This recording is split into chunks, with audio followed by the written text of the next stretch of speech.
বাঁচতে চাইলে মরার আগে একবার মরো।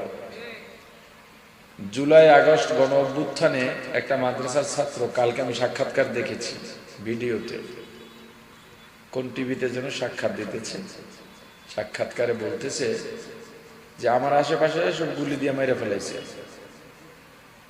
আমিও মারা যাব নিশ্চিত, আমি ওখানে উপর হয়ে শুয়ে গেলাম মরার মতো, মাথা উঠাইয়া দেখতেও পারতেছি না যে পিছনে এই লোকগুলো পুলিশ আছে কিনা, যদি থাকে আর মাথা উঠাই তো আমার মেরে দেবে। তা আমি মরার মতো পড়ে রইলাম। যখন দেখলাম আর কোনো গোলাগুলির আওয়াজ নেই, উঠে চলে এসেছি। ছেলেটা বাঁচলো কেন? মরার আগে মরছে।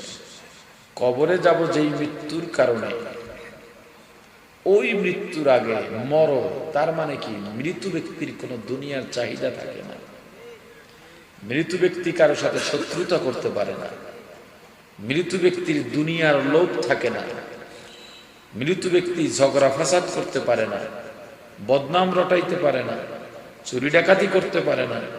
মৃত ব্যক্তির যাত্রা থাকে কোন দিকে? আরে বলে না কোন দিকে? আখিরাতের দিকে। এই মরার আগে একবার মরতে হবে।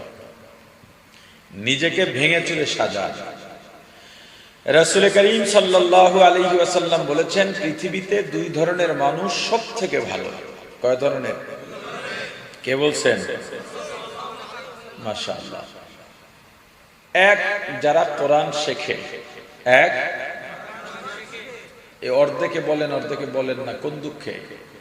এক। দুই, যারা শিখান।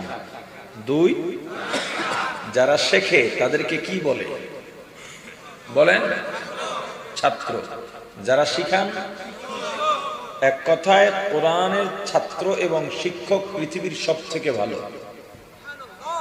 কে বলছেন?